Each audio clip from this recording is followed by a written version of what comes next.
Queridos irmãos, a paz do Senhor Jesus, estamos entrando no ar com o seu programa Escola Bíblica Dominical. Obrigado por nos deixar adentrar em seu lar, no seu trabalho, onde você estiver nos assistindo neste momento, através do nosso canal no YouTube, Rede Brasil Oficial, pela TV no Canal 14 em Recife e região metropolitana, nas repetidoras em todo o estado de Pernambuco e também através do Spotify da Rede Brasil. Compartilhe nossa programação, mande os nossos links para a sua família e amigos, para que todos sejam abençoados através desta programação. Veremos a 11ª lição do trimestre com o tema O Avivamento e a Missão da Igreja. E para comentar a lição de hoje, contamos com a presença do evangelista, irmão Alessandro Barreto. Pai do Senhor, irmão Alessandro. Pai do Senhor, pastor Nadiaco. Do evangelista Sóstenes Pereira. Pai do Senhor, irmão Sóstenes, um prazer tê-lo aqui conosco novamente. A paz do Senhor, pastor Nadiaco, também é uma satisfação para nós estarmos aqui. E também contamos com a presença do evangelista, irmão Jonathan Lucena. Pai do Senhor, irmão Lucena. A paz do Senhor, pastor Nadiaco. Nesta lição, estudaremos sobre a relação entre o verdadeiro avivamento e a missão da Igreja de Cristo. Destacaremos também a importância da evangelização e suas implicações. Elencaremos alguns dos principais erros doutrinários acerca da missão da igreja na terra e, por fim, veremos os exemplos do Senhor Jesus e do apóstolo Paulo quanto às estratégias na evangelização e a capacitação que todo cristão precisa ter para realizar a sua missão como embaixadores do reino de Deus. Evangelista Alessandro, o senhor poderia, por favor, ler o texto áudio para nós? Pois não. E disse-lhes, ide por todo o mundo, pregai o evangelho a toda criatura. Quem crer e for batizado será salvo, mas quem não crer será condenado. Marcos, capítulo 16, verso 15 e 16. Evangelista Sóstenes, o senhor poderia, por favor, ler a verdade prática desta semana? Sim, senhor, pastor. A verdade prática diz, neste tempo marcado pela falta de fé, a igreja só pode cumprir a sua missão se estiver imersa no avivamento espiritual. Evangelista Lucena, quais os objetivos da lição desta semana? Pois não, pastor. Os objetivos são 3. Primeiro, conhecer as características que evidenciam o avivamento da igreja primitiva. Segundo, é conscientizar de que o avivamento espiritual é indispensável para proclamar o evangelho sob o poder do alto. E o terceiro e último objetivo é explicar que o genuíno avivamento repercute em evangelismo e missões, juntamente com a manifestação dos dons e poder do Espírito Santo. A leitura bíblica em classe para a lição de hoje está em Marcos, capítulo 16, versículos 14 ao 20. Acompanhe conosco. Finalmente apareceu aos 11, estando eles assentados juntamente, e lançou-lhes em rosto a sua incredulidade e dureza de coração, por não haverem crido nos que o tinham visto já ressuscitado. E disse-lhes, ide por todo o mundo, pregai o evangelho a toda criatura. Quem crer e for batizado será salvo, mas quem não crer será condenado. E estes sinais seguirão aos que crerem. Em meu nome expulsarão demônios, falarão novas línguas, pegarão nas serpentes, e, se beberem alguma coisa mortífera, não lhes fará dano algum. E imporão as mãos sobre os enfermos e os curarão. Ora, o Senhor, depois de lhes ter falado, foi recebido no céu e assentou-se à direita de Deus. E eles, tendo partido, pregaram por todas as partes, cooperando com eles o Senhor e confirmando a palavra com os sinais que se seguiram. Amém. Queridos irmãos, estamos iniciando o seu programa Escola Bíblica Dominical esta semana, estudando a 11ª lição, que tem como título O Avivamento e a Missão da Igreja.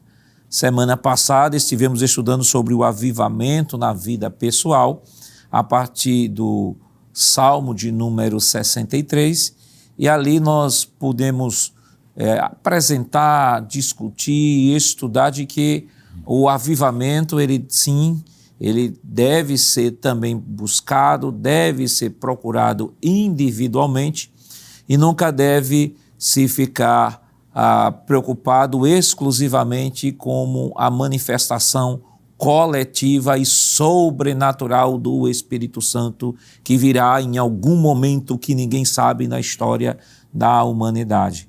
E nós podemos aprender na lição passada de que este avivamento, sim, ele pode vir individualmente, e para isso é preciso que cultivemos atitudes sadias, como por exemplo, como foi apresentado pela lição, termos uma vida devocional com Deus, uma vida de oração, uma vida de leitura da palavra, busca incessante pela presença do Senhor, e tudo isso cria, de certa forma, um ambiente onde o avivamento há de se manifestar. E falamos aqui sobre a ideia que algumas pessoas colocam de que o avivamento só pode ser vivenciado coletivamente, e nós mostramos que, à luz das Escrituras, esta afirmação ela não tem sustentação, porque ele pode ser vivenciado individualmente, embora que a percepção possa ser realizada coletivamente, também pode ser manifestado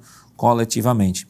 E hoje nós estaremos estudando a lição de número 11, que tem como título O Avivamento e a Missão da Igreja. Mas antes de nós iniciarmos o comentário da nossa lição, nós queremos apresentar aqui aos irmãos o mais novo lançamento da editora Berea, que está direcionado nesta área da evangelização. Este livro é pertinente ao assunto que nós estamos tratando esta semana, e se você puder adquire esta obra, não pode faltar na sua biblioteca. Você pode adquirir pelo número aqui que está aparecendo aqui em sua tela, ou através do próprio site da Berea. Você entra lá no site da Berea, você adquire esta obra, que é Fundamentação Bíblica para Evangelização, uma obra, o mais novo lançamento da editora Berea, e que tem como autor o evangelista Sóstenes Pereira. Então, evangelista Sóstenes, só uma palhinha aí para os irmãos que estarão adquirindo esta obra. O que é que os irmãos podem esperar deste livro, Fundamentação Bíblica para a Evangelização? Pastor Nath Jackson, esta obra, quando chegou ao nosso coração e entendemos ser da parte de Deus, entendemos que deveríamos nos debruçar a refletir sobre a fundamentação que compõe tanto o conteúdo do Evangelho como a sua proclamação. E assim percebemos que o conteúdo do Evangelho, como também a sua proclamação, ela se dá fundamentada nas Escrituras. Então fomos buscar nas Escrituras razões para essa compreensão, e aí encontramos, e por isso colocamos aqui em 8 capítulos esta exposição, apresentando de que o Evangelho ele é fundamentado nas Escrituras Sagradas, e depois começamos a utilizar os exemplos de Jesus, que quando Jesus pregou, ele pregou fundamentado nas Escrituras, e vou tratando em alguns nos Evangelhos, nos 4 Evangelhos, cada exemplo de que Jesus esteve pregando fundamentado nas Escrituras. Quando ele se encontrou com a mulher samaritana, por exemplo, no Evangelho de João, aquela conversa que ele teve não foi uma conversa aleatória, foi fundamentada nas Escrituras. Depois tratamos que os discípulos também aprenderam a pregar olhando para o exemplo de Jesus. Então eles não foram ideólogos, nem ativistas sociais, nem sonhadores, nem adivinhadores. O que eles anunciavam era baseado nas Escrituras. E assim nós vamos discorrendo em outros capítulos esta fundamentação que compõe o Evangelho do Senhor Jesus. E o que eu acho diferencial nesta obra, irmãos, é que esta obra não é apenas uma revisão bibliográfica do tema, porque você tem diversos livros nesta área. Mas eu acredito que o diferencial desta obra é que o evangelista Sóstenes foi filho de missionários. O senhor esteve com seu pai, com sua mãe ali em Moçambique durante quanto tempo? Durante 4 anos, onde cooperamos ali como diácono e como presbítero, na fundação da igreja moçambicana, da nossa igreja. E depois estivemos na missão na África do Sul, República da África do Sul, iniciando o trabalho de língua inglesa por 7 anos. Nesse caso, já fui com família constituída, juntamente com minha esposa Marcelene e o primogênito na época, Jonatas, e depois nasceu o segundo filho lá na África do Sul, Pedro. Então nós temos uma obra aqui que não não é apenas uma revisão bibliográfica do tema. É uma obra que além da revisão bibliográfica, é claro, você vai poder ver aqui as referências bibliográficas, são mais de 70 referências bibliográficas, mas há o peso também e a experiência que também, de alguma forma, ela é contada aqui nesse livro. Como é que o senhor conseguiu harmonizar essa revisão bibliográfica e com o peso dessa experiência? Como é que o senhor pôde sintetizar aqui nessa obra? Pastor, fizemos o seguinte, a proposta foi escrever 8 capítulos e intercalando cada capítulo com um testemunho vivenciado no campo de missões. Então, à medida que nós íamos escrevendo este material, por exemplo, pensando no conteúdo do Evangelho e mostrando que esse conteúdo é fundamentado nas Escrituras, então eu me lembrei de uma situação que eu vivi no campo de missões, de que a pessoa queria que fosse anunciado qualquer outro tipo de assunto e qualquer outro tipo de proposta. E ali eu tive que mostrar, não, o que nós pregamos é nas Escrituras. Então peguei esse testemunho e colocamos dentro do exemplo, dentro da fundamentação que queríamos apresentar ali. Então, daí foram discorrendo outros testemunhos semelhantes e assim fomos escrevendo cada capítulo intercalando com esses testemunhos. E esta obra ela é de fundamental importância, haja vista hoje o evangelho coaching está crescendo, hoje se fala muito de evangelho, mas evangelho sem cruz, evangelho sem fundamentação bíblica, e este livro ele vem servir como uma vacina contra qualquer tipo de evangelho que não seja o evangelho genuíno do nosso Senhor e Salvador Jesus Cristo. Então, só que mais uma vez apresentando aqui fundamentação bíblica para a evangelização, o autor evangelista Sóstenes. Então, é importante que você possa adquirir, é uma obra que não pode faltar em sua biblioteca. Evangelista Alessandro, o avivamento e a missão da igreja. O que é que a gente pode, introdutoriamente, já comentar sobre este assunto? Pois não, pastor. Penso que Jesus é o melhor caminho para iniciarmos falar sobre essa proposta da lição, né? Tratar sobre qual a missão da igreja. A igreja tem a missão de adorar, a igreja tem a missão de servir, a igreja tem a missão de socorrer. O socorro faz parte da missão da igreja, mas, sobretudo, pastor, a prioritária missão da igreja foi dada por Jesus em Marcos, capítulo de número 16, a partir do versículo de número 15, que todo mundo conhece. Ide por todo mundo e pregai o evangelho a toda criatura.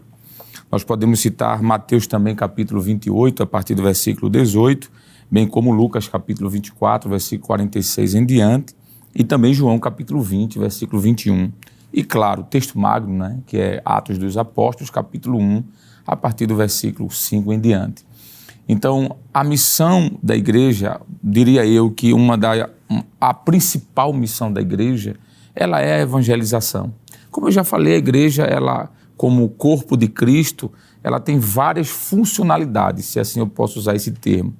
Mas a missão principal, primordial, é alcançar vidas, é lançar a rede. Jesus, quando chama seus apóstolos, discípulos que se tornaram apóstolos, a primeira coisa que Jesus disse foi a missão principal. E vos chamareis, Jesus os chamou não para ser mais pescadores de peixes, mas pescadores de homens, e buscar os homens que estão perdidos no mundo de pecado. Esse texto, por exemplo, que eu citei, pastor, ide por todo mundo e pregai o evangelho a toda criatura, tem uma mensagem fantástica. A mensagem da igreja, ela não tem exclusivismo, ela não tem um prediletismo por nenhum povo, por uma língua, por uma região. Não, é por todo mundo. Pregai o evangelho por todo mundo, ou a toda criatura. E o texto continua seguindo, mostrando que, além de pregar, a igreja tem a missão de ensinar, tem a missão de batizar e tem a missão também de socorrer. Não só socorrer fisicamente, mas espiritualmente, porque o texto fala de libertação, o texto fala de cura e o texto fala de ministério, inclusive de dons espirituais. Então, pastor, eu diria que essa é a responsabilidade ou a missão primordial da igreja, é evangelização.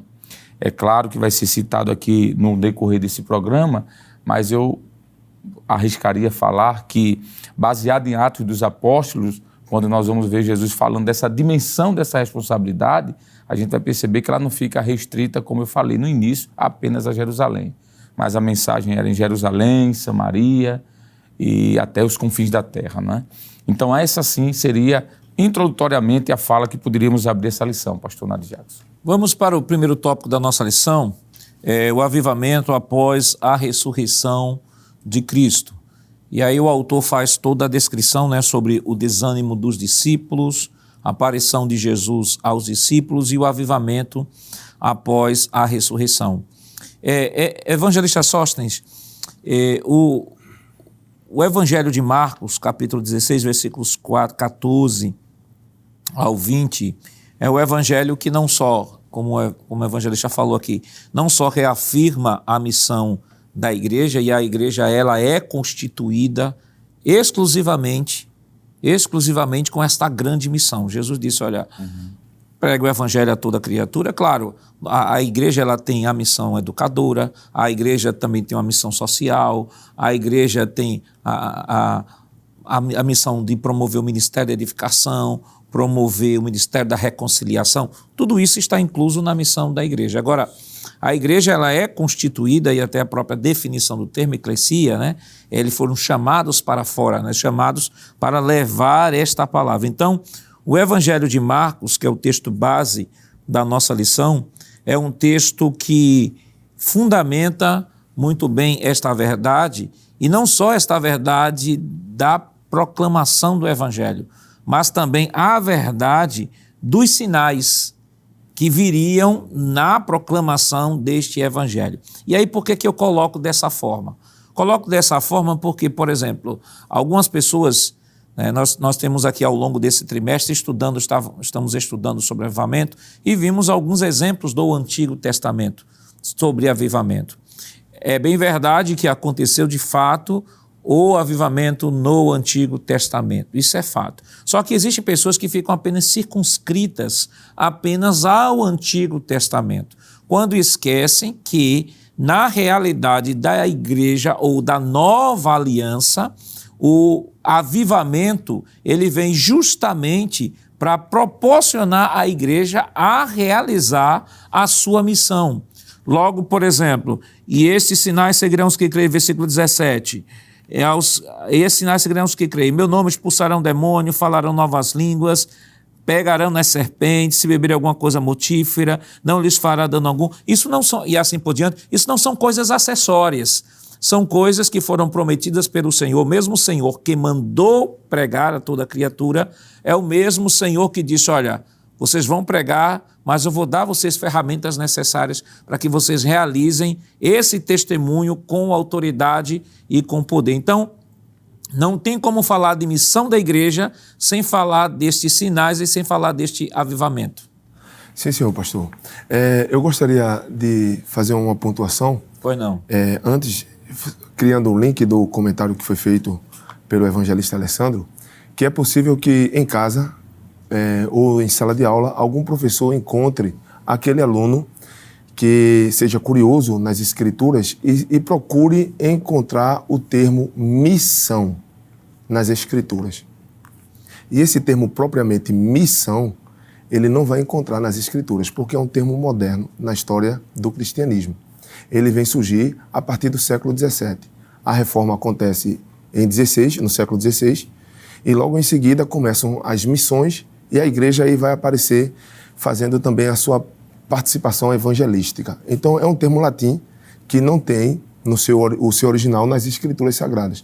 Mas isso não quer dizer que o propósito da igreja, que é justamente a evangelização, como já foi bem dito aqui, não ocorra.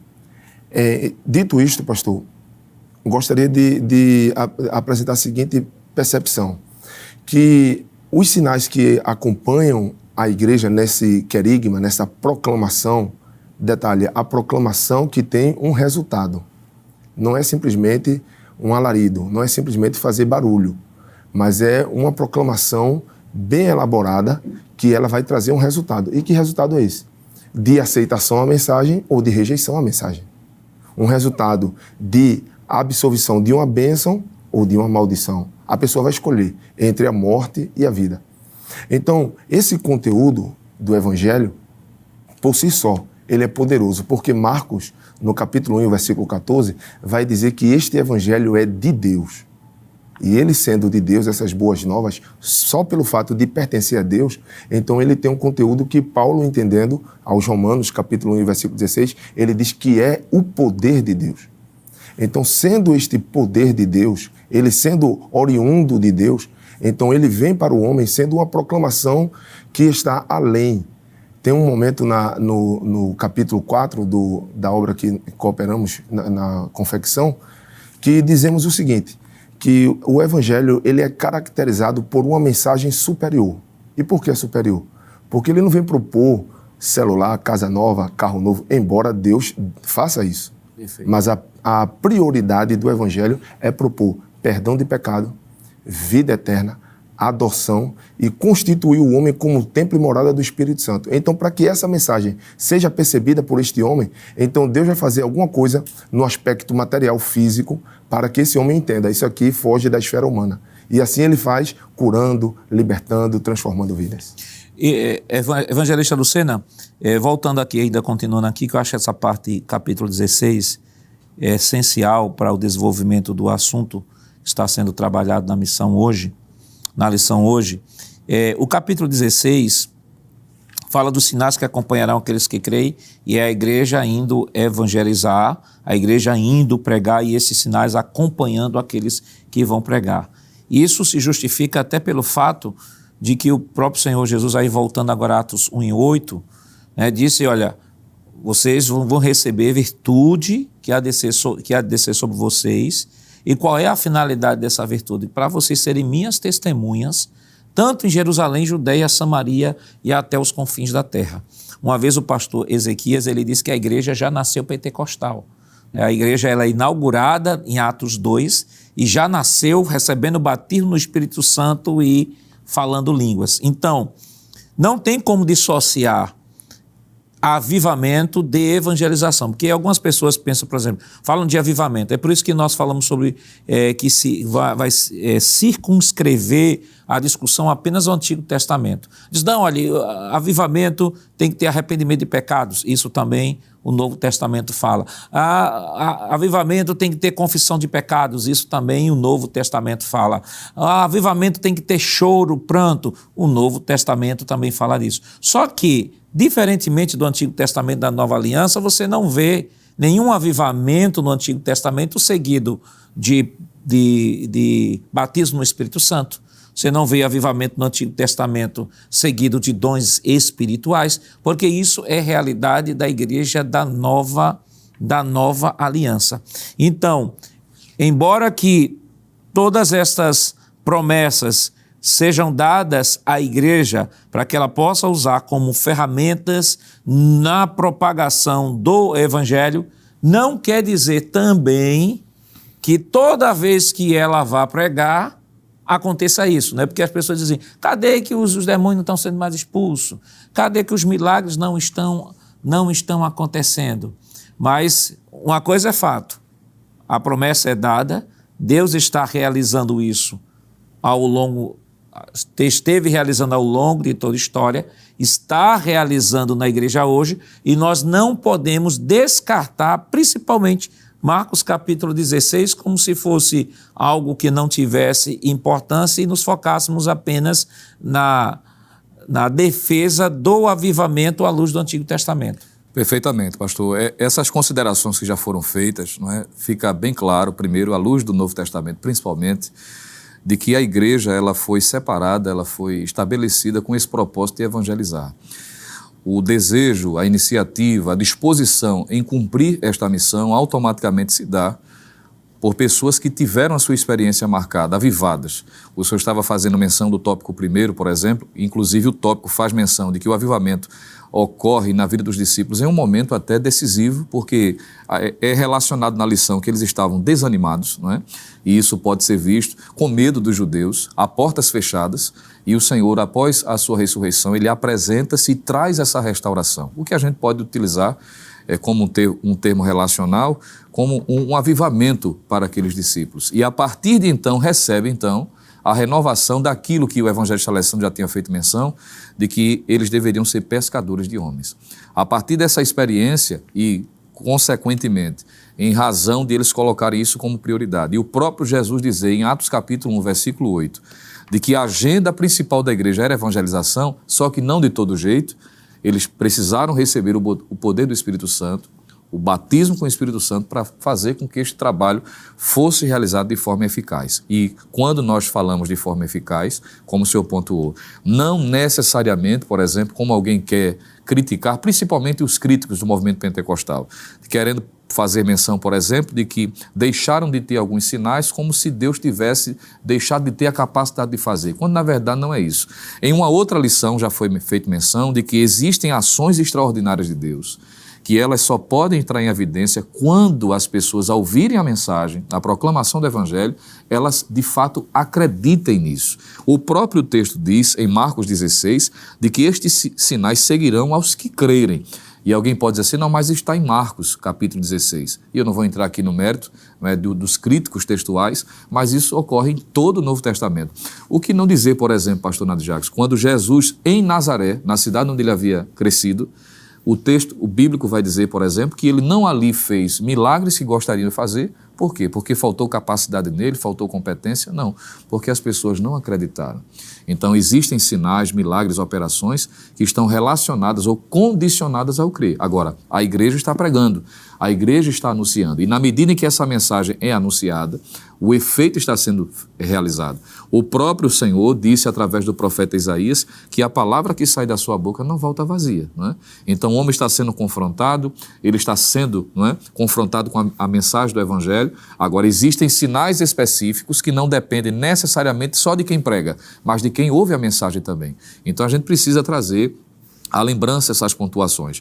O que houve sinais, que houve maravilhas no período de Atos dos Apóstolos, isso é fato. Que ainda hoje o Senhor continua operando, isso é fato também. E se há alguns que não acreditam, porque de repente alguém pode dizer assim, mas diminuiu. Diminuiu por qual motivo? Porque faltou capacidade em Deus? Claro que não. O próprio escritor aos Hebreus vai dizer que o Senhor é o mesmo ontem, hoje e eternamente. Agora, existem determinadas realizações que só são possíveis ser experimentadas quando se crê. Por isso que a Bíblia faz também questão de dizer de que aos que creem, né? Então, se não crê, automaticamente não será possível determinados sinais ocorrerem. Eu penso que é um ponto a ser considerado também. Por isso que é relevante tratar essa questão, principalmente em cima de Marcos 16, né? Porque nós temos aí hoje, se fala muito em avivamento, principalmente em decorrência, né, do movimento que está ocorrendo nos Estados Unidos, e nós estaremos comentando depois sobre isso, e em decorrência disso, alguns têm tomado aquele exemplo lá dos Estados Unidos como um exemplo de um avivamento para desconstruir o chamado avivamento pentecostal. Mas será que de fato houve uma descontinuidade na ação de Deus em relação ao seu projeto? Será que a igreja, diferente dos milagres que Deus realizou no Antigo Testamento, ela tem a missão apenas de proclamar a mensagem, só exclusivamente a mensagem e a operosidade que Deus fez no meio de Israel, ou Deus dispôs no ministério profético lá do Antigo Testamento? Será que Deus ainda não realiza? Será que Ele realiza, não realiza, realiza em parte ou não realiza mais? Mas isso nós estaremos comentando depois do nosso rápido intervalo. Voltamos já.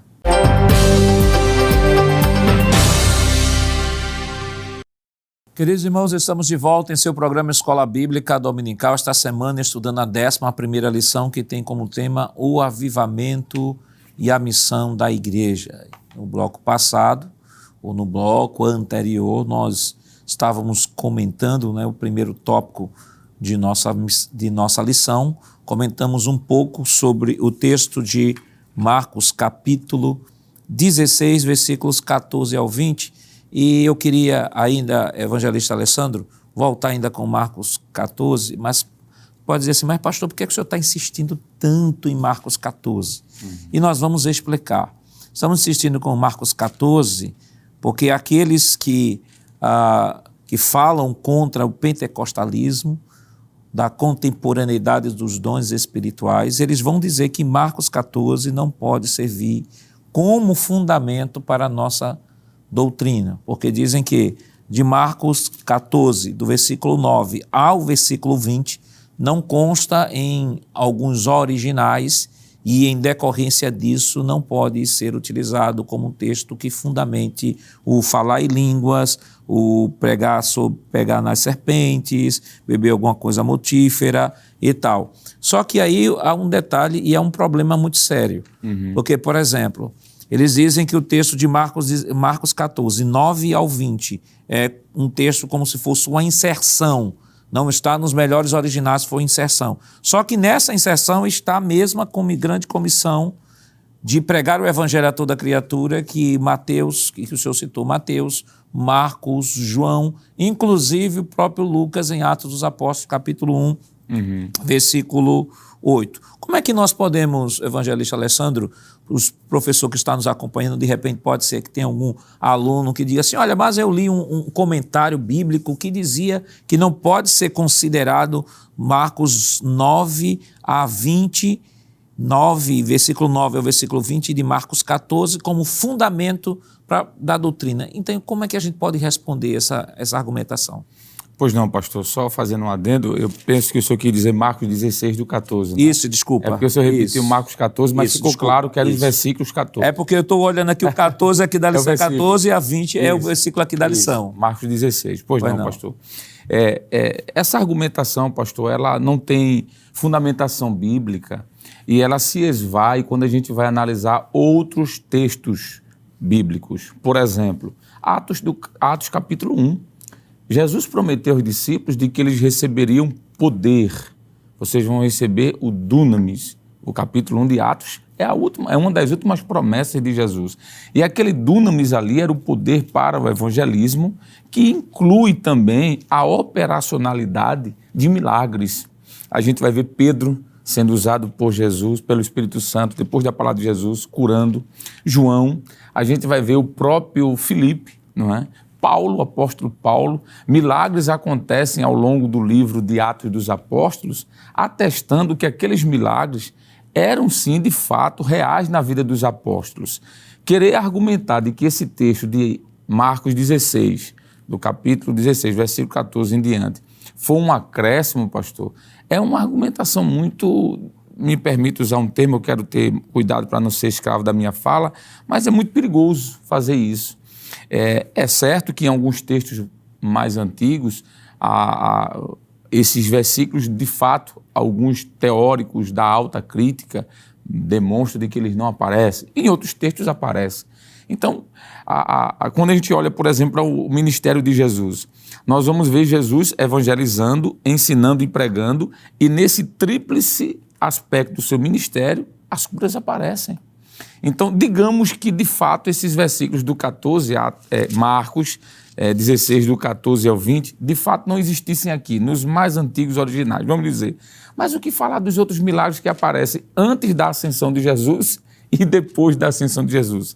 Que estabelecem o marco, eles autenticam, vamos assim dizer, o prover missionário, evangelístico. Porque Jesus foi um grande missionário. A Bíblia diz que ele ensinava, ele pregava, mas ele curava.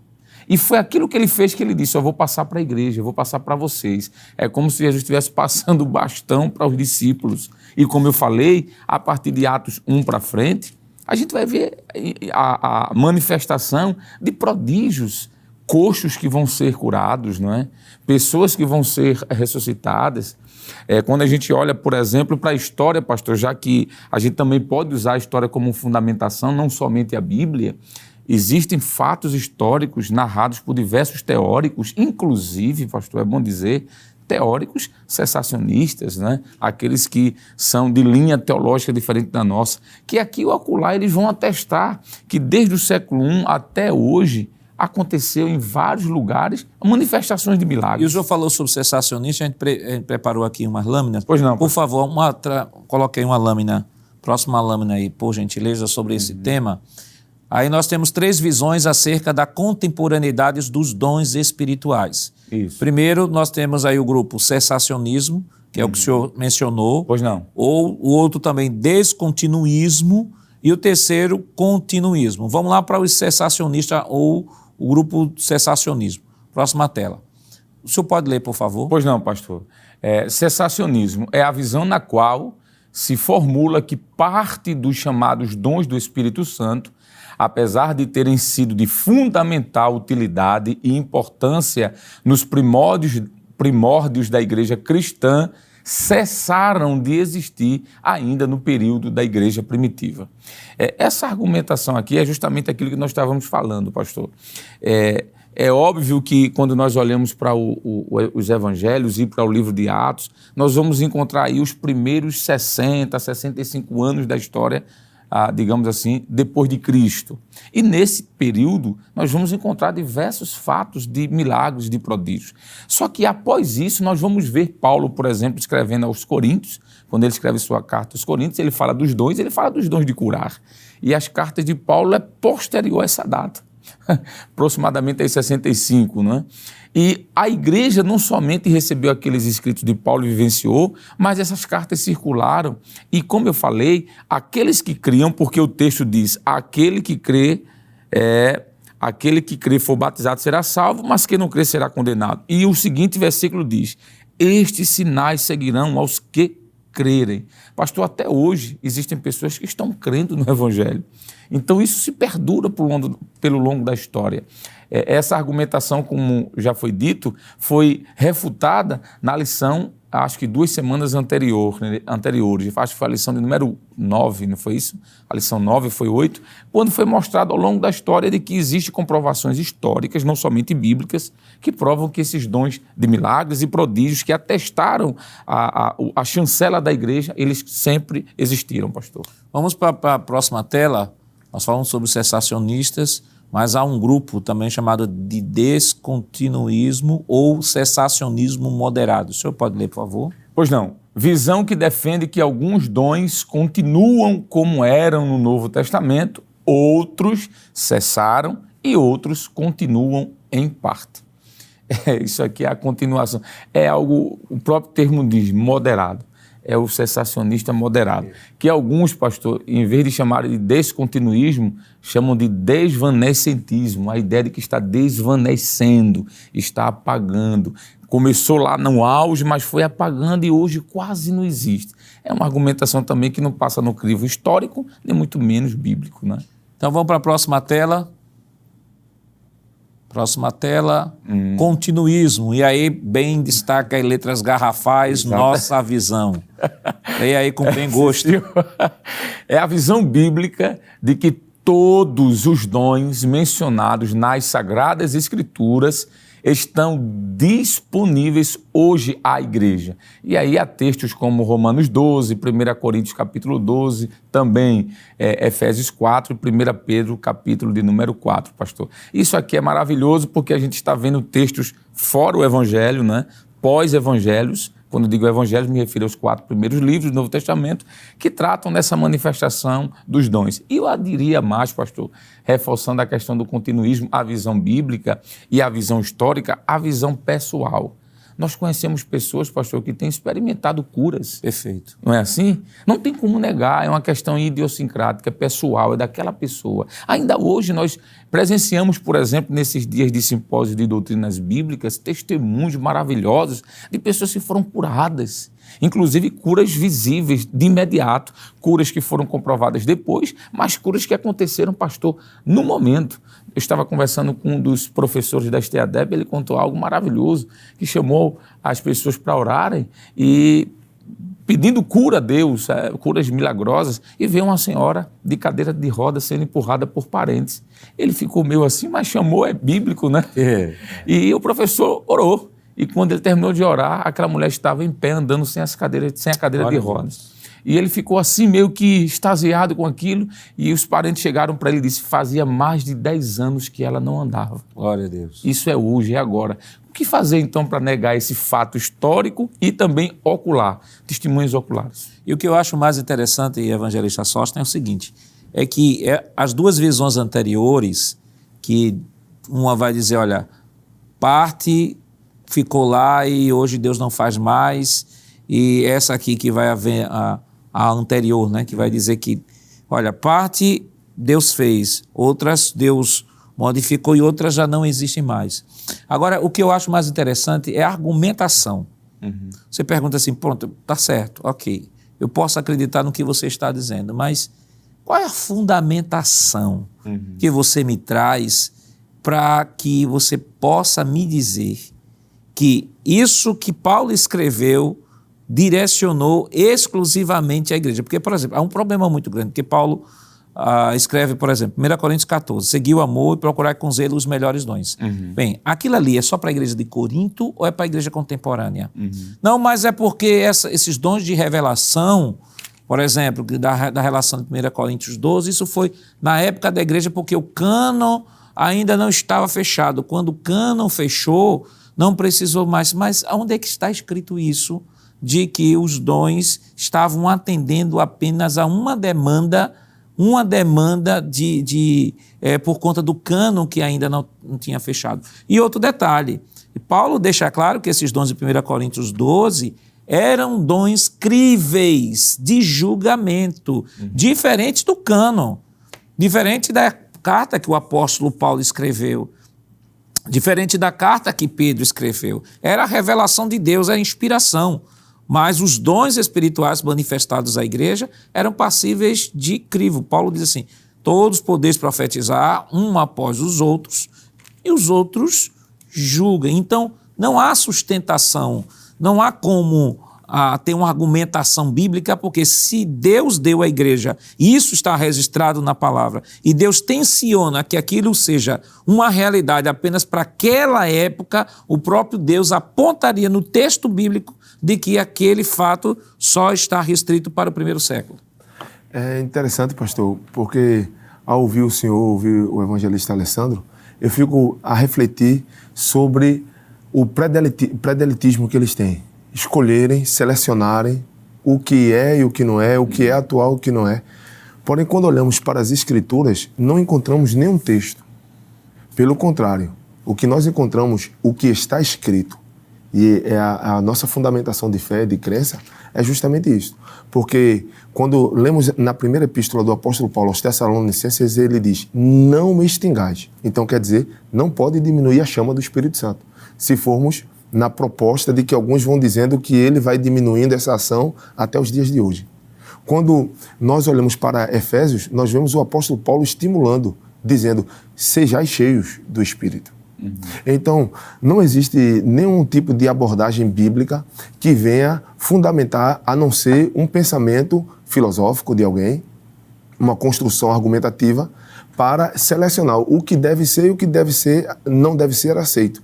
Aí eu concordo também com o evangelista Lucena, que em certo momento aqui ele falou que algumas pessoas, por alguma dificuldade, por alguma falta, eles preferem dizer que isto não existe, porém não existe argumentação bíblica que venha trazer validade a este tipo de pensamento.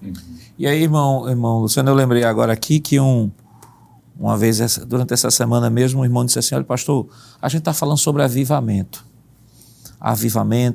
e não tem como negar que o avivamento também implica batismo no Espírito Santo, dons espirituais para a igreja, tal. Aí ele perguntou, disse assim, ô pastor, e uma pessoa que não crê? Crê em Jesus, é salvo, mas não faz uso dessas ferramentas, por exemplo, o cessacionista ou os descontinuístas. Não, olha, essa questão dos pentecostais, é com os pentecostais e ele e tal. Aí ele me perguntou o seguinte, olha pastor, essas pessoas, elas são salvas? Essas pessoas vão ser salvas? E que a gente percebe que isso não tem nada a ver com salvação. Exato. São salvas, assim, até uma vez trouxe até a ilustração de um grande avião, né, que tem a classe econômica e a classe executiva. Todos estão dentro de um avião porque Jesus pagou o preço para todo mundo estarem lá. Agora, a classe executiva está ali nesse avião não porque as pessoas pagaram mais caro para estarem lá, é porque se oferece coisas diferenciadas da classe econômica. E aí o livre-arbítrio é que diz se eu quero ficar na classe econômica ou se quero ir para a classe executiva. Mas no final de tudo, todos estão dentro do mesmo avião e vão para o mesmo lugar. Perfeitamente, pastor. Isso é bom e é esclarecedor, porque não é uma dúvida única, né, de uma pessoa só. É costumeiramente nós ouvirmos estas perguntas, indagações, Porque uma coisa é a ação do Espírito Santo quanto ao revestimento, e outra coisa é quanto à regeneração. Já vimos aqui em lições passadas, mas é bom apenas retomar, de que a pessoa que não acredita, que não desfruta daquilo que a Bíblia diz a respeito dos dons, isso não vai implicar na sua salvação. O que ela não pode fazer é desacreditar no Espírito, na pessoa de Cristo, ou blasfemar contra eles, que é um outro extremo, não é? Que infelizmente há pessoas na atualidade que no zelo, vamos dizer assim, exacerbado, quanto a algumas manifestações errôneas, que a gente sabe que existe, algumas pessoas que colocam na conta do Espírito Santo que o Espírito Santo nunca fez, nunca disse, e a Bíblia não dá esse amparo para isso, terminam entrando por um caminho bem difícil. Mas o que nós estamos tratando aqui é o entendimento. Uma coisa é salvação, outra coisa é capacitação. A pessoa que não acredita no batismo, nos dons espirituais, não implica na sua salvação se ela, claro, continuar servindo ao Senhor, fiel a Deus, acreditando na palavra, claro, mas está perdendo de desfrutar de uma bênção. Poderíamos usar essa expressão. Em uma lição anterior, eu fiz aquela comparação do texto que já, de algumas lições, tem sido trabalhado, que é o momento em que Ezequiel está visualizando o rio que se forma diante dos seus olhos apenas como espectador. Aquilo ali, claro, é literal quanto à visão que Ezequiel tem, mas pode servir de simbolismo para alguém que, apesar de servir a Deus, apesar de ter a sua experiência do novo nascimento, é templo e morada do Espírito Santo, ninguém está discutindo isso, mas está como Ezequiel, apenas como espectador, vendo outros desfrutarem das benesses, das bênçãos de Deus. Então é uma oportunidade também, claro, de repente, eu não sei se tem algum irmão nosso, né, que esteja acompanhando essa programação, é um convite também que a lição nos faz, não é? Principalmente para esses que ainda não estão desfrutando. É bom sair da margem e assim como a visão de Ezequiel que teve, em que o convite foi adentre, não é? E na medida que ele vai adentrando, ele vai desfrutando de realidades diferenciadas que apontam para níveis espirituais que Deus tem para os seus servos. Eu penso que é importante também falar sobre isso para não gerar dificuldades. E tem um texto, pastor, que eu acredito que pode reforçar esse argumento, não está relacionado diretamente à questão dos dons, mas o princípio é válido. O texto que Jesus disse, pedi, pedi, dá-se-vos-á. Batei, batei, abre-se-vos-á. Né? Quem pede, recebe. Quem bate, se abre. Então, eu penso que o princípio desse texto pode ser aplicado também à questão dos dons. Aquele que pede, recebe. E uma coisa que eu acho importante, que precisa ser pontuado, quando se fala de avivamento, é que uma das características de uma igreja avivada a gente já falou aqui, é uma igreja que se arrepende de seus pecados, que confessa seus pecados, que lê a palavra, que busca em oração, uma igreja que tem oração, que tem culto de oração, a igreja que ora, a igreja que tem sede da palavra, mas também uma igreja que evangeliza. Uma igreja não consegue evangelizar se ela não estiver avivada. Por exemplo, um teólogo liberal. Teólogo liberal ele não ora. Teólogo liberal não lê a Bíblia. Teólogo liberal não evangeliza. Por que não evangeliza? Porque as verdades das Escrituras são relativizadas. Então, não se pode falar de uma igreja... Não, a igreja avivada, essa igreja evangeliza? Não. Como é que se pode ser avivada se ela não evangeliza? Até porque ela nasceu, na sua gênese, ela justamente já nasceu, o Espírito foi derramado, e naquele momento do Espírito está sendo derramado, a primeira atitude da igreja foi o Espírito Santo utilizar os discípulos e apóstolos ali para pregar o evangelho falar acerca das grandezas de Deus. Então, você não tem como dissociar pentecostalismo de evangelização. Certamente, pastor. E eu vou pegar aqui uma filinha no esboço da superintendência. No 1.1 diz que a igreja ela existe para evangelizar. E é citado aqui o texto de Pedro, na primeira carta, no capítulo 2, versículo 9. Mas vós sois a geração eleita. Ele está falando para a igreja. O sacerdócio real, a nação santa, o povo adquirido, para quê? Há um propósito. Anuncieis as virtudes daquele que vos chamou das trevas para a sua maravilhosa luz. Então, esse é o propósito da igreja. A igreja ela tem diversas atribuições, como já foi dito aqui. No entanto, pastor, sem sombra de dúvida, a mais excelente delas é a que justifica a sua presença, inclusive aqui na terra, a sua missão sublime é a evangelização. Foi citado aqui um pentecostal, Stanley Horton. Ele diz assim: na adoração, a igreja volta-se para Deus. Na edificação, ela atenta corretamente para si mesma. E na evangelização, a igreja focaliza o mundo. Eu achei muito bonito esse texto aqui. Então, a igreja ela existe para evangelizar, a igreja ela foi ordenada a fazer isso. Nós já citamos aqui Mateus 28, 19, Marcos 16 e 15, já foi citado aqui Lucas 24, 46 ao 49, João capítulo 20, versículo 21 e 22. E por que não dizer que essa ordenança bíblica da proclamação do evangelho, ela é universal, é para todo mundo. Sinaliza, sem sombra de dúvida, essa grande responsabilidade da igreja. E esse assunto seu já entrou aí no avivamento na missão na igreja local. Eu achei fantástico esse texto que o senhor leu, e eu gostaria de ler novamente, que é 1 de Pedro, capítulo 2. Eu vou ler aqui na Nova Almeida Atualizada, versículo 9, que diz assim: Vocês, porém, são geração eleita, sacerdócio real, nação santa, povo de propriedade exclusiva de Deus, a fim de fala de propósito. Isso. Ou seja, por que que nós somos constituídos como geração eleita, sacerdócio real, nação santa, povo de propriedade exclusiva de Deus? A fim de proclamar as virtudes daquele que vos chamou das trevas para a sua maravilhosa luz. Qual é o foco? Proclamação. Proclamação, né, evangelista Sóstenes? Sim, senhor, pastor. Falando em termos práticos sobre essa questão de avivamento, atualmente eu tenho cooperado com o pastor na vice-coordenação do departamento de adolescentes, mas pelo menos 9 anos da minha vida eu cooperei Secretaria de Missões e campanha evangelizadora, cooperando com o nosso pastor. E em um momento lá, as estatísticas foram preparadas em Recife, somente a capital. As Assembleias de Deus de Pernambuco colocam na rua, aos domingos, 14 horas, média de 35 mil a 40 mil pessoas evangelizando. Glória a Deus. Vamos registrar isso na história? Isso. E quando vamos para o registro, aonde é que existe, numa cidade litorânea, aonde as pessoas estão indo para a praia, para a piscina, 35 mil pessoas na rua, com faixas, com panfletos, anunciando Jesus, dizendo que Ele é o Salvador. Isto também, quando o pastor orienta a superintendência das campanhas promover os trabalhos de oração, como culto matutino, amanhecer com Cristo, consagração, é uma média semanal de 20, 30 mil pessoas orando. Perfeito. No estado de Pernambuco. Então, quer dizer, é muita coisa. Então, se a gente for fazer um registro, vai se perceber que a igreja está cumprindo o seu papel. Desejamos mais, ansiamos por mais de Deus, obviamente, porém, não podemos negar que o Espírito Santo de Deus está atuando entre nós. Então, o avivamento, ele vai ocorrendo não somente com os sinais, não é? De cura, de libertação, ressurreição, mas também a atuação do Espírito Santo nos levando a buscar mais a sua presença, como também o próprio povo vai se arrependendo e chegando perto do Senhor.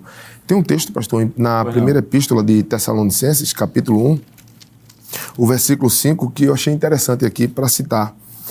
Porque o nosso evangelho não foi a vós somente em palavras, mas também em poder e no Espírito Santo e em muita certeza, como bem sabeis quais fomos entre vós por amor de vós. Então, o apóstolo Paulo está dizendo que ele atuou na pregação do evangelho com o auxílio do Espírito Santo. E se há alguma extinção, será que hoje nós contamos com quem para esse anúncio acontecer? Quando a gente vai lá para Pedro, na primeira epístola, capítulo 1, versículo 12, Pedro também vai dizer que anjos desejaram fazer isso, porém, os que proclamavam naquele momento específico, estavam proclamando com o auxílio do Espírito Santo.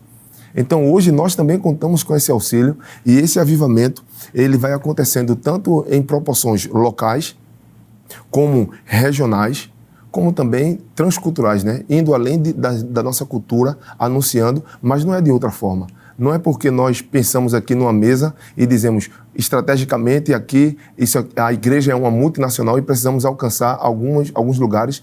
Não, mas isso aqui é feito pelo impulso do Espírito Santo. E vale destacar que Jesus, ele realizava missões urbanas e missões rurais, né? Missões urbanas, nós temos missões transculturais missões urbanas e missões rurais. Nós temos um texto aqui, Mateus capítulo 9, versículo 35, diz assim: E Jesus percorria todas as cidades e aldeias, ensinando nas sinagogas, pregando o evangelho do reino e curando todo tipo de doenças e enfermidades. Veja, cidades, missões urbanas, aldeias, missões rurais, além da missão transcultural, que é o tema que nós estaremos comentando daqui a pouco. Então, evangelista Lucena, então a missão da igreja, ela é realizada, ela não pode ser dissociada da atuação poderosa do Espírito Santo. O Espírito Santo é o agente promotor do reino de Deus aqui na terra. O próprio Jesus disse que ele me glorificará. É do Espírito Santo essa missão de promover a missão e permitir que esta igreja ela possa cumprir a sua missão de maneira íntegra e perfeita. Perfeitamente, pastor. De modo que, se uma igreja, um ajuntamento, um grupo não está executando essa tarefa, é porque não está sendo permitida ser, de fato, dirigida e cheia do Espírito Santo. Enquanto o senhor estava falando, junto com os companheiros, a respeito da missão da igreja e a negligência por algumas por conta disso, eu lembrei aqui uma fala do pastor Antônio Gilberto, que ele disse o seguinte: a igreja que não evangeliza, muito breve deixará de ser evangélica, porque não pode uma igreja subsistir sem a missão da evangelização. E um certo pensador, para concluir, ele disse que uma igreja que não vai em busca do perdido, ela está perdida em si mesma, porque isso fala da sua subsistência. A evangelização é a tarefa maior, é a missão máxima da igreja, e ela se realiza como sendo o corpo de Cristo quando vai em busca do perdido. Me permita, pastor, fazer também uma citação. C.S. Lewis, ele diz o seguinte, que se a igreja não alcança a sua comunidade através da evangelização, ela perdeu todo o seu propósito. Então, os seus templos, todas as suas atividades e tudo o que ela fizer, se não for em prol da evangelização, é tudo inútil. É por isso que tem que se pensar direitinho antes de se conceituar determinados movimentos como sendo verdadeiros avivamentos. Porque o avivamento, de fato, o seu reflexo não pode ser outro que não seja a evangelização, a conquista de vidas para o reino de Deus. Mas qual é a missão da igreja diante daquilo que está estabelecido pelo próprio Senhor Jesus? A igreja ela tem cumprido de fato a sua missão, mas isso nós estaremos comentando depois do nosso rápido intervalo. Voltamos já.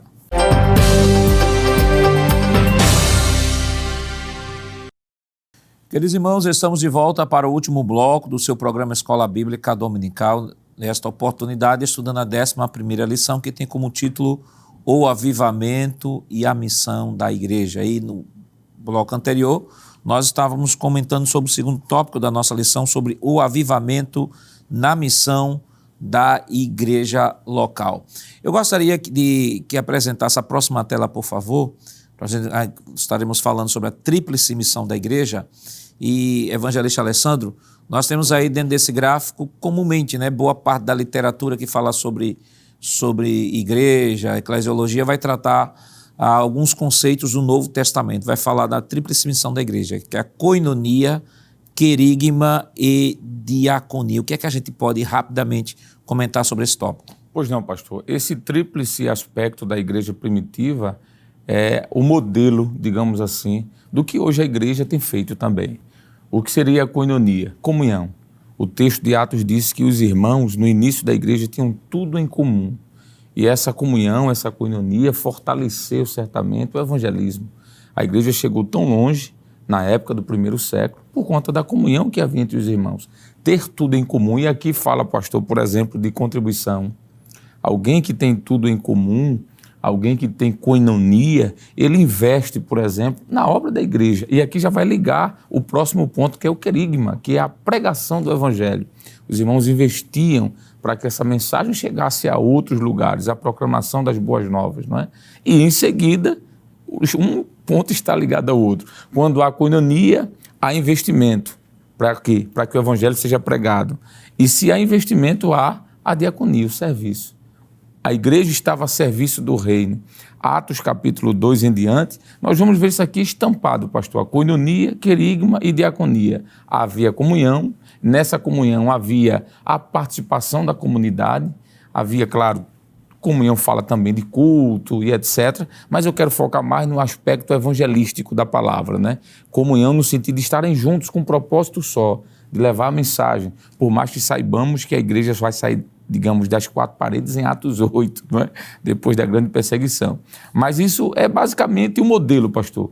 Comunhão, proclamação e serviço. A igreja, ela serve um ao outro, mas também serve o corpo em si quando vai atender aquele que está próximo, aquele que está fora da comunidade cristã, inclusive os perdidos, aqui nós poderíamos dizer isso. E aí, irmão evangelista Sócio, nós temos aí koinonia, querigma, diaconia, tríplice missão da igreja. A igreja ela só cumpre de fato a sua missão se ela cumprir esse tríplice propósito. Por exemplo, há igrejas que só fica com a diaconia, e isso surge o chamado evangelho social, que procura servir a comunidade, aquela ideia de dar comida para tentar matar a fome e tal, e tal, e tal. É um evangelho social que se preocupa apenas com as necessidades físicas. Então, quando ela foca apenas a diaconia, ela foca apenas as necessidades físicas. Por outro lado, se ela, por exemplo, só proclama e não promove comunhão, traz para a comunidade, para a edificação, ministério da edificação, fortalecimento, discipulado, da forma que ela ganha, ela perde. Se ela foca o discipulado, mas não proclama, então ela não cumpre o seu DNA da igreja. Então, não tem como. Naturalmente, claro que isso a gente está apresentando de maneira didática, mas naturalmente a igreja, quando cumpre a sua missão estabelecida pelas Escrituras, não tem como isso não aparecer na sua prática diária. Exatamente, pastor. Existe um termo que eu costumava utilizar no campo de missões para os novos convertidos, né?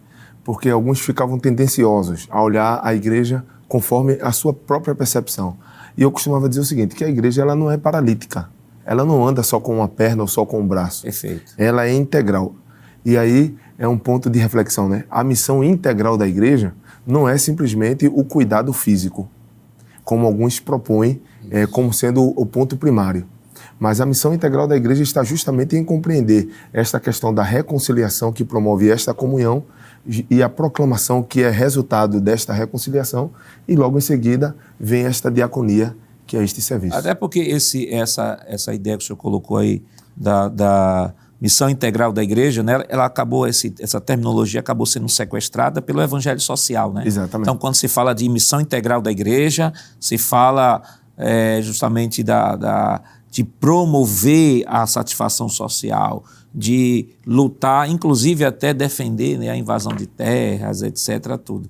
Então, quando a gente olha para a visão da igreja, a gente percebe que a igreja evangelista, pelo próprio DNA que a gente falou aqui, de 1 Pedro capítulo 2, versículo, ela é nação santa, sacerdócio real, propriedade exclusiva de Deus. Então, seu DNA não é daqui.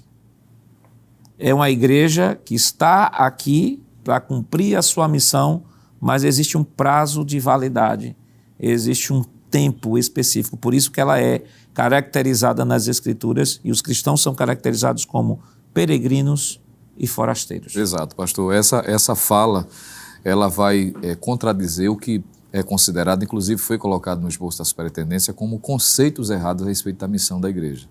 Os senhores acabaram de falar, por exemplo, a questão de promover a salvação somente através da assistência social, que a gente sabe que na medida que o evangelho é pregado, naturalmente, o evangelista Alessandro fez menção de Atos 2, que havia essa preocupação dentro do exercício da koinonia, da comunhão, que essa participação, né, está ajudando aqueles que estão passando por dificuldades, mas isso não pode ser colocado como sendo a missão superior. Não se pode, por exemplo, confundir, dizer que a igreja deve cumprir a função do Estado. É um problema também, não é? A gente não pode, claro, como cidadãos estamos ligados à política, podemos exercer nosso posicionamento como servos de Deus e temos as nossas preferências, mas não confundir de que a igreja foi colocada com o propósito de cumprir o papel do Estado. O Estado tem a sua missão E a propósito, Deus estabelece isso também. Isso está revelado de forma clara na Bíblia. Mas a igreja tem a sua missão. Ela pode até auxiliar, ajudar, compartilhar de determinadas situações. Por que não dizer, por exemplo, é bom falar da nossa casa, eu não posso falar da casa dos outros, mas a nossa igreja, a Assembleia de Deus aqui no estado de Pernambuco, quantos lugares a igreja tem chegado com a evangelização? Com os projetos sociais, por exemplo, que é o projeto Samuel, onde as crianças são assistidas, recebem o ensino da palavra e recebem assistência social também. Lugares onde existem limitações, dificuldades, a igreja auxilia, ajuda, mas não é o papel principal. O papel principal é a evangelização, é a pregação da palavra. E se precisa entender isso. Como também a ideia que alguns têm, de forma distorcida, de que a igreja deve se isolar completamente da sociedade. É dois extremos, não é? Quando lemos em Atos dos Apóstolos, capítulo 2, me veio agora a lembrança, me permita ler aqui, pastor, para não citar errado, quando o próprio evangelista Lucas, ele faz menção de que a igreja primitiva, ela se relacionava, claro, dentro da sociedade para ganhar as vidas, para ganhar as pessoas para Cristo. Em Atos capítulo 2, versículo 44 em diante, diz assim: todos os que criam estavam juntos e tinham tudo em comum. Vendiam suas propriedades, fazendas, repartiam com todos, segundo cada um tinha necessidade. E perseverando unânimes todos os dias no templo, partindo pão em casa, comiam juntos, com alegria e singeleza de coração. E esse versículo 47 é a parte principal que quero destacar. Louvando a Deus e caindo na graça de todo o povo. E todo o povo aqui não é a comunidade cristã, tá? Se referindo ao convívio social. E todos os dias acrescentava o Senhor à igreja aqueles que se haviam de salvar. Então, o papel da igreja é esse, é dar testemunho, evangelizar, pregar, transmitir o ensinamento da palavra de Deus. E quando se faz isso, automaticamente, claro, como Cristo está interessado no homem completamente, claro, algumas necessidades pontuais serão atendidas, mas não com o propósito de erradicar os sofrimentos, as dificuldades, porque o céu não é aqui, como o senhor falou. Perfeito. Então, a nossa cidadania é celestial, enquanto nós estivermos aqui como cidadãos da terra também, precisamos, como crentes, estar atentos a esta realidade para não confundir. Como disse um certo pensador, uma coisa é uma coisa e outra coisa é outra coisa. Então, é interessante que quando a igreja exerce sua missão social, algumas pessoas, quando falam do social, pensam logo em cesta básica, em comida. A igreja também faz isso, mas o trabalho que ela realiza, evangelista Alessandro, por exemplo, o indivíduo que vivia uma vida de delinquência,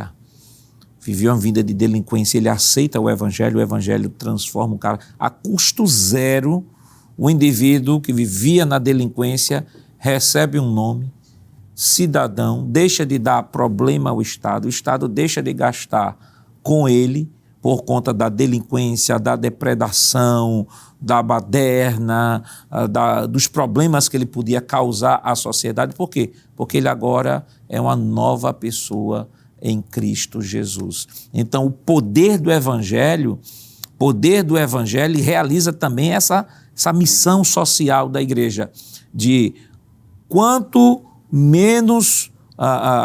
mais pessoas que vivem esta vida, que são transformadas pelo poder do Evangelho, menos o Estado há de gastar na ressocialização com essas pessoas. Sem sombra de dúvida, pastor, enquanto o senhor estava falando sobre esse aspecto evangelístico e social ao mesmo tempo, lembrei daquele jovem lunático que vivia em Gadara.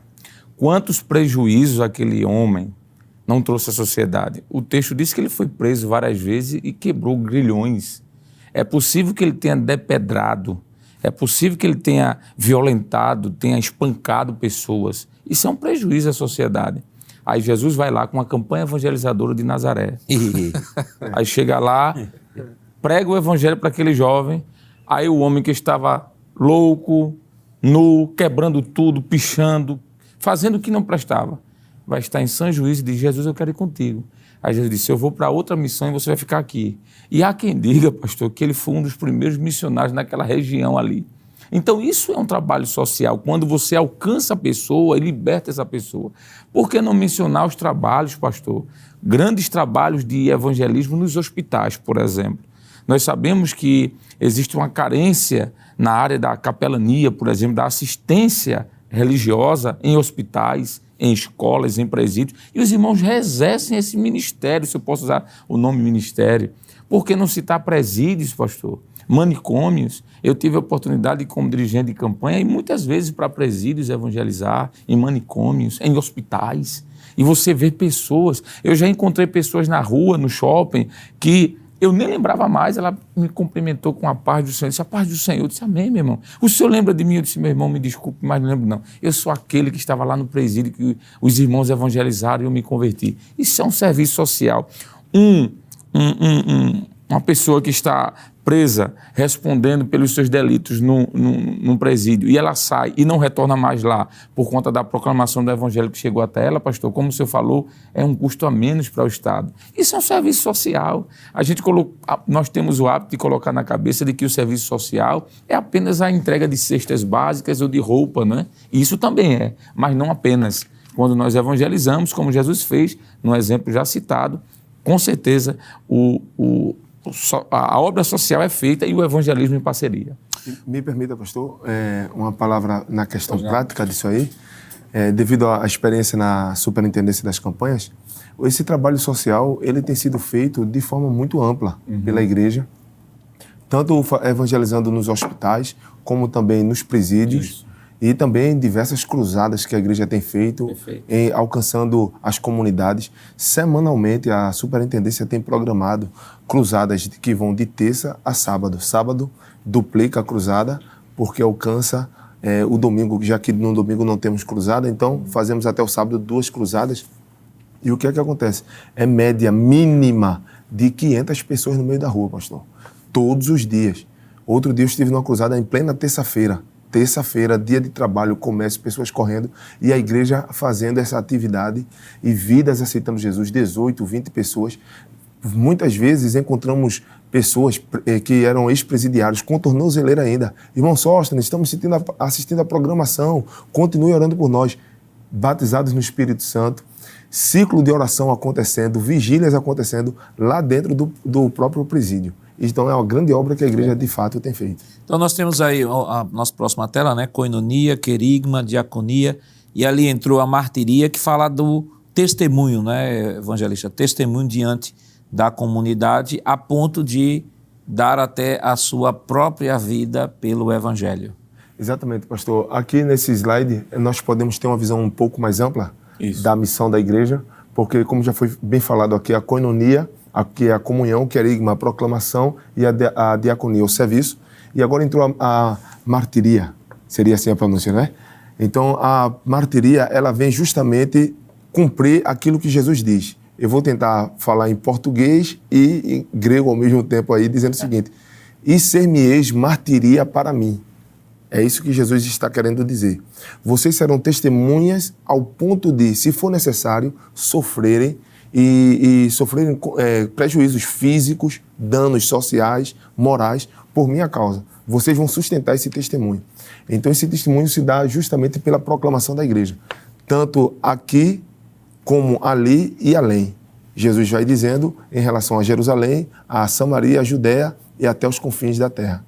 Vamos para o próximo tópico da nossa lição, o avivamento e as missões transculturais.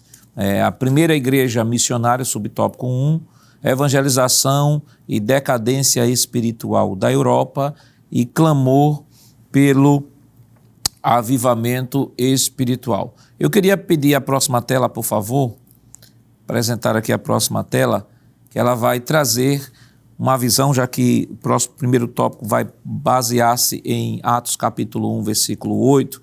Então nós temos ali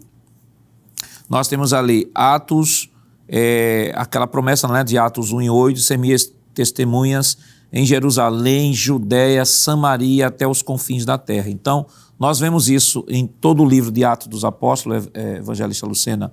Por exemplo, ali nós temos Atos do 1 ao 5, a igreja evangeliza Jerusalém. Atos 6 a 9, Judéia e Samaria. E Atos 10 a 28, até os confins da terra. Que isso pode ser bem expresso aqui neste mapa que você está vendo aí na sua tela, bem ampliado aí, você pode tirar um print deste mapa, você pode ver aí na sua direita, Jerusalém aí, aqui refere-se a Atos 1 a 5.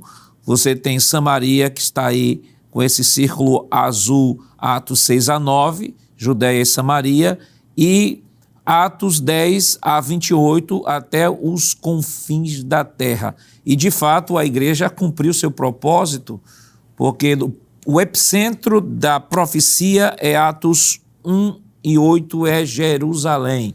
Até os confins da terra somos nós também, o Brasil. O Brasil nem existia ainda, nem tinha sido descoberto, e essa profecia já dizia, vai evangelizar, até aquelas terras que serão descobertas, vai evangelizar. E hoje estamos aqui no programa da Escola Dominical. Que bênção, né, pastor? Isso me faz lembrar a palavra que o próprio Deus disse a Abraão. Quando tudo começou, foi chamada aquela família, em que Deus disse a ele que nele, ou através da sua descendência, através de um descendente especificamente, que é Cristo, seriam benditas todas as famílias da terra. O desejo de Deus em alcançar a todas as pessoas. Atos capítulo 1, versículo 8, né, que é o resumo da esfera de atuação e que alcança até os nossos dias. Isso é bom porque mostra a universalidade da ação de Cristo através da evangelização. Ele não tem predileção de A em detrimento de B, ele não tem, como alguns queiram afirmar, de que excluiu algumas pessoas desse propósito salvífico, como o próprio texto bíblico diz, e Atos dos Apóstolos, né? E o maravilhoso é saber que nos primeiros 30 anos da história da igreja, apesar de muita perseguição, como Atos 8 e 1, para cumprimento de 1 e 8, né? Eles conseguem cumprir, alcançando os lugares mais distantes, e isso motivado pela capacitação do Espírito Santo. Não tendo os recursos que se tem hoje, com muitas dificuldades, mas eles tinham o que é mais importante e o que é essencial, o que o próprio Jesus prometeu em Atos 1 e 8, o poder do Espírito Santo para cumprir esse propósito. Então vamos na próxima tela rapidamente, nosso tempo já está indo embora, mas não poderemos deixar de mencionar aqui no subtópico 2 da nossa lição, ponto 3, o autor cita David Livingstone e Hudson Taylor. Evangelista Alessandro, o senhor poderia ler, por favor? Posso sim, pastor. David Livingstone foi um missionário e explorador escocês que introduziu o cristianismo moderno na África e contribuiu para a integração do continente africano ao resto do mundo. Ele faleceu em um povoado na atual Zâmbia, na África, em maio de 1873. Seu corpo foi embalsamado e sepultado com grandes honras em uma abadia, em uma igreja em Westminster, em Londres, em 1874. É um grande nome, pastor, na missiologia, né? Não tem como você estudar missiologia sem esquecer, sem mencionar o nome deste grande pregador que doou a sua vida para colocar em prática o que nós estamos falando aqui na obra missionária. E é importante que o professor ele possa fazer uma pesquisa, pega aí o nome de David Livingstone, dê uma pesquisa lá sobre ele, tem uma história linda, fantástica. Nós colocamos aqui apenas como uma forma de introduzir, de lhe apresentar David Livingstone, você que não sabia como era ele, quem é esse e tal. Estamos lhe apresentando aqui no programa Escola Dominical, mas faça uma pesquisa, dê uma lida na história dele para que você possa trazer para o seu aluno esta informação bem consistente, para que possa embasar ainda mais aquilo que você está abordando na sala de aula. Próxima tela, nós temos aí Hudson Taylor, evangelista Sóstenes. Nascido em 1832 na Inglaterra, de família metodista, recebeu grande influência espiritual de seus pais e avós, bem como de seus irmãos William e Amélia. Aos 5 anos, ele disse a seu pai, "Quando eu crescer, serei missionário na China." Aos 17 anos, ao ler um folheto escrito pelo seu pai acerca da obra de Cristo, Hudson entregou a sua vida a Jesus. Neste mesmo ano, sentiu a chamada do Senhor para trabalhar como missionário na China. Ao dizer sim à chamada, começou a se preparar em todos os aspectos de sua vida, a fim de atingir o objetivo de evangelizar a China. Hudson também soube da grande necessidade de médicos na China e, assim, começou a estudar medicina a fim de estar preparado para o campo em que iria trabalhar. Além disso, estudou teologia, latim e grego. Então, Hudson Taylor e David Livingstone são grandes personagens. Você, quando for estudar sobre história das missões protestantes, você não tem como passar por essa história sem esbarrar em David Livingstone e Hudson Taylor. Histórias maravilhosas, um chamado por Deus para evangelizar na África e o outro chamado por Deus para evangelizar na China. Embora que Livingstone, a priori, a programação da sua igreja era ele ser missionário na China, entretanto, não deu certo e aí o propósito de Deus foi que ele fosse evangelizar a África e foi um grande explorador. São duas histórias que são importantes que você possa ler, pesquisar, dê uma pesquisada aí no Google, leve essa informação a mais para o seu aluno. Esta tela você pode printar aí, printe, imprima, leve para a sala de aula e torne a sua aula muito mais enriquecedora. Evangelista Alessandro, rapidamente aqui, que lições a gente pode extrair dessa lição para orientar o professor que nos acompanha? A responsabilidade missionária que é colocada coletivamente para a igreja, mas individualmente para cada crente. Um texto, pastor, de Paulo escrevendo aos Coríntios, 1 Coríntios 9,16, ele disse: ai de mim, se não cumprir com esse ministério que foi me imposto, né? Foi imposta esta obrigação. E também escrevendo Lucas, Atos dos Apóstolos, capítulo 20, versículo 24, ele disse: mas em nada tenho a minha vida por preciosa, contanto que cumpra com alegria a minha carreira e o ministério que recebi do Senhor Jesus para dar testemunho do Evangelho da graça de Deus. Eu penso que esses dois versículos, pastor, resumem muito bem o conteúdo da lição em mostrar a responsabilidade que temos, mas também o privilégio de realizar isso, como disse Paulo, com alegria. Evangelista Sóstenes. Pastor, eu gostaria de resumir dizendo que o evangelismo é para hoje, é atual, é possível e o Espírito Santo conta conosco. Dessa forma eu gostaria de contribuir. Vamos, Lucena. Pastor, de repente o professor propor, aproveitando o assunto, né, e convocar toda a classe da escola dominical para colocar em prática, sair a campo, evangelizar, ganhar almas para Cristo, principalmente aqueles que eventualmente não estejam ainda participando. E eu estava pensando nisso aqui agora mesmo, é o Espírito Santo, estava pensando nisso mesmo. Portanto, professor, convoque sua sala de aula para sair na campanha evangelizadora, convide para orar no momento da oração, sempre antes do início da escola dominical, e veja um domingo em que você possa, com sua sala, sair para evangelizar. O avivamento não nos leva apenas a confessar os nossos pecados. O avivamento não nos leva apenas a reconhecermos a nossa indignidade diante de Deus. O avivamento não nos leva apenas a chorar, não nos leva apenas a ter vontade de ler a Bíblia, não nos leva apenas a orar, mas, sobretudo, nos leva a ter o coração de Jesus. E qual é o coração de Jesus e como bate o coração de Jesus? O coração de Jesus bate por paixão por almas, bate por paixão por vidas. Não tem como ser avivado e não gostar de evangelizar. Então, leve sua classe, como diz aqui o evangelista, vamos praticar, e aí pode ter certeza de uma coisa: a prática fundamentará e consolidará o ensino que você trouxe em sala de aula. Que Deus continue lhe abençoando em nome de Jesus. Queridos irmãos, depois de um programa tão maravilhoso, vamos orar ao Senhor? Evangelista, o senhor poderia orar, por favor? Sim, Senhor, pastor. Senhor, nosso Deus, nosso Pai, nós louvamos o Teu nome por esta oportunidade que Tu nos concedeste, Senhor, para meditar na Tua palavra e refletindo nela, Senhor.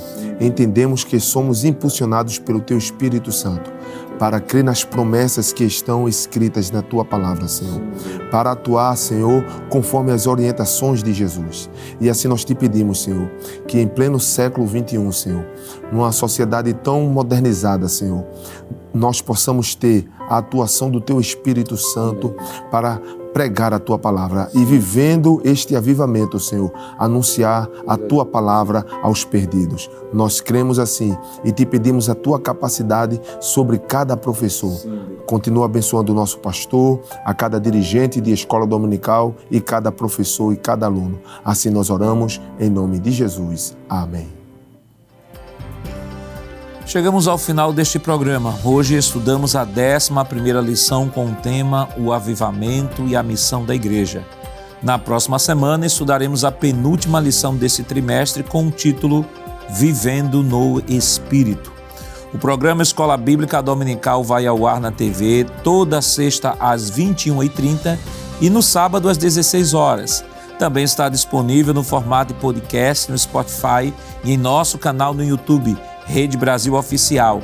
Acesse o canal, se inscreva, ative o sininho e compartilhe nossa programação. Obrigado por sua audiência e até o próximo programa.